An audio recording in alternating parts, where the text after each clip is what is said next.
Cody with AM Solar, and today we're going to show you how we route AC wiring through an Airstream trailer. We've got a 2022 Airstream Globetrotter here, and we're going to show you all the ways in and out of the AC panel and the MultiPlus II 2x120. We're doing a full pass-through system on this, so let's go inside and take a look. All right, so we're inside the Airstream now, and we're going to show you how to route your AC wiring from the main AC panel to the MultiPlus II and back from the MultiPlus II to the main AC panel.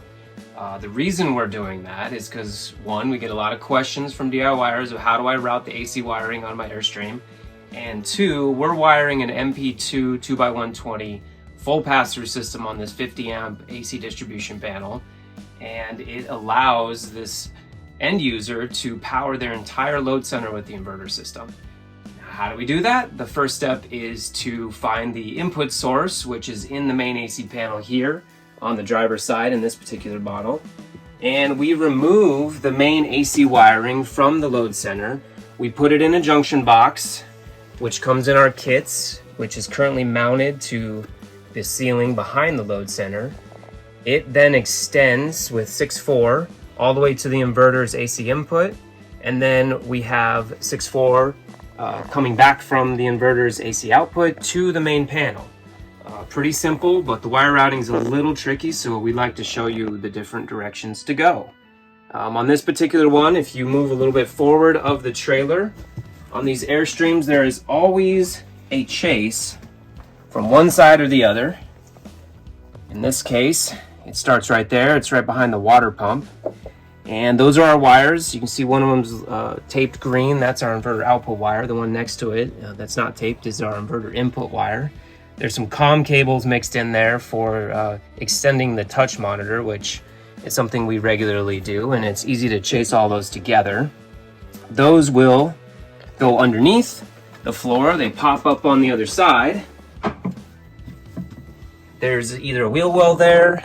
That's what it looks like, or sometimes there's a water tank. But you can see our wires pop up here, and then we route them internally through the cabinetry forward just a little bit into the bathroom. It's a bit of a tight space back here, but you can see next to the water heater there's some holes that we made to get down into the belly pan. There's another chase from here on both sides of the trailer that go all the way forward, and those will come out right here. We make a hole in the floor underneath this side table. You can see on the driver's side what the finished end table position looks like. We have to take the end table out, and we make a hole. We route our wires through there. Then we route through this front bay space and into the MultiPlus II's input output, and voila, you have AC power, full pass-through.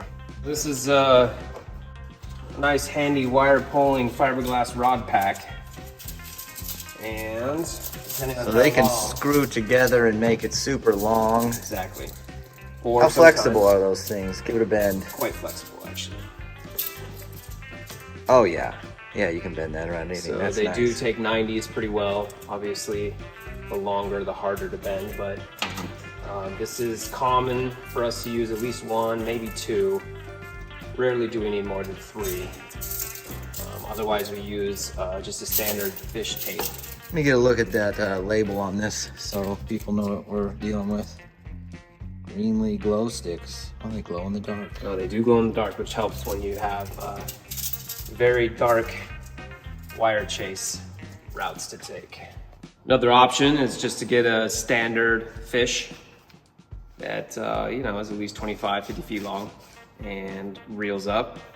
All of our installers have their own in their bag, and this comes in handy for fishing wires.